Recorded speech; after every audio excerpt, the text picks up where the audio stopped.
When teens are getting ready to leave home, it's quite an important time before they do that you actually start preparing them. Often they don't realise how difficult it is to look after yourself. I reckon I can wash, I can clean, I can cook, do you know what I mean? I can fend for myself. I'm not worried about moving, I already have the skills and I'm just waiting to move into a house. Help my mum, cleaning, cooking, doing the shopping, paying the bills. So yeah, I did have all those skills before I moved out. If you guide them and show them and explain to them simply, then you're actually empowering them with life skills that they can have forever.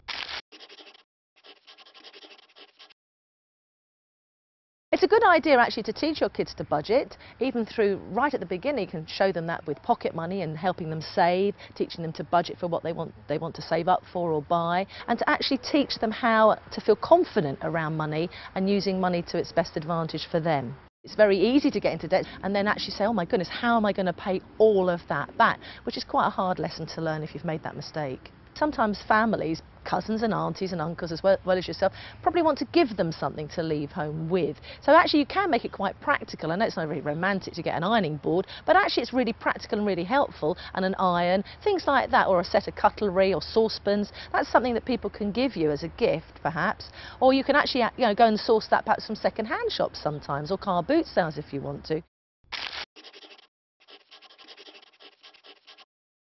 It's very easy to sort of teach kids to cook, and to cook simply, but not necessarily just rely on the microwave or go in to get a ready-made meal.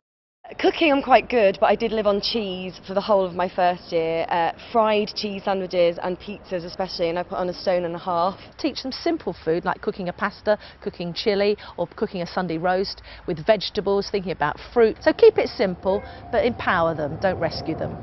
I knew how to cook. Helping out around the house, that was another story. It was like on the 4th time I got nagged. Yes, okay, I'll do the dishes, Mum. Never used the washing machine. No, Emily's got to teach us when we move into I do my own washing. I've done it since I was 14, but only because my mum is pants at washing and she always shrinks stuff. Actually teaching them that you put whites in on their own and colours on their own as well. You don't mix the two because you end up with all that colour run. And it's about explaining and teaching and showing them actually sometimes how to iron. I mean, they're very basic skills, but unless you teach them, how are they going to know that sort of thing? Well into adult years, you'll still worry about them, so it never stops. You just learn to live with it. Lock doors at night, make sure that they have, a fire alarm, or they've got a smoke alarm rather, that's very handy, so that they are aware of any difficulties that might be there. Talking to them about it and explaining these things and not frightening them, but keeping them safe is very, very important.